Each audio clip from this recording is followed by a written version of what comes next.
குருவே துணை. நம்ம வாடிக்கையாளர்கள் அனைவருக்கும் வணக்கம். நாம் இன்னைக்கு எதை பத்தி பார்க்க போறோம்னா, புதனோடு ராகு கேதுக்கள் சேர்ந்திருந்தா என்ன பலன் நடக்கும்? அப்படிங்கிறத பத்தி தான் பார்க்க போறோம். புதனோடு ராகு கேது சேர்ந்து அதனுடைய திசையை நடத்தினாருன்னா நல்ல பலனே தான் கொடுக்கும். ராகுவுடைய திசை நடத்தினா பெருத்த யோகத்தை தான் கொடுக்கும். ஏன்னா புதன் வந்து 24 மணி நேரமும் அறிவு கொடுக்கக்கூடிய கிரகம். எந்த வீட்டில் இருந்தாலும் புதனோட சேர்ந்து இருக்கும்போது இந்த ராகு பகவான் திசையை நடத்தினாருன்னா நல்ல யோகத்தை தான் கொடுப்பாரு. குறைபாடான யோகமேங்கிறதே சொல்கிறதுக்கு வாய்ப்பே இருக்காது. 6, 8, 12 மறைவு ஸ்தானத்தில் இருந்தால் மட்டும்தான் கெடுதல்கள் செய்யும். ராகு பகவானோ அல்லது கேது பகவானோ புதனோட சேர்ந்து 6, 8, 12 இருந்தால் கொஞ்சம் சொத்துக்களை அழிக்க செய்யும். சொத்தோ காசோ பணமோ அழிய செய்யும். ஏன்னா ராகு பகவான் வந்து அழிச்சிருவார். ஏன்னா இப்போ 6, 8, 12 இருந்தால் புதனோட சேர்ந்து இருக்கும்போது அந்த மாதிரி கொஞ்சம் காசு பணத்தை வந்து விரயம் பண்ண செய்யும். மற்றபடி ஒன்றும் வந்து பெரிய லெவலில் இப்போ ஒரு வசதி வாய்ப்புகள் அதிகமாக இருக்கிறவங்களுக்கு அது ஒன்றும் பெருசாக தெரியாது.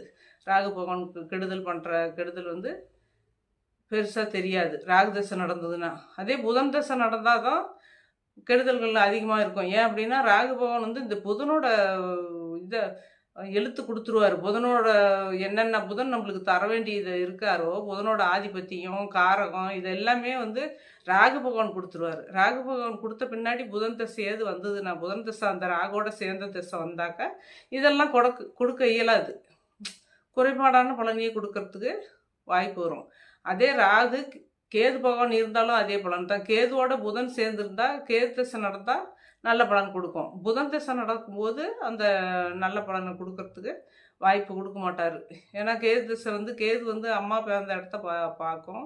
அப்படி இருக்கும்போது இந்த புதன் திசை வரும்போது அந்த பாதிப்பு வந்து கேதுவோட அம்மா பிறந்த இடத்த வந்து பாதிக்கிறதுக்கு வாய்ப்பு கொடுப்பாரு. அதே ராகு பகவான் சேர்ந்துருந்தாருன்னா புதனோட சேர்ந்துருக்கும்போது அதே ராகு திசை நடக்காமல் புதன் திசை நடந்ததுன்னா இந்த ராகு வந்து அப்பா பிறந்த இடம் அங்காளி பங்காளி பாட்டம் பாட்டி இவங்களுக்கெல்லாம் வந்து அந்த உயிர்காரகத்துவத்தை கெடுக்கும். புதன் வந்து ராகுவோட சேர்ந்து அந்த திசையை நடத்தினார்னா.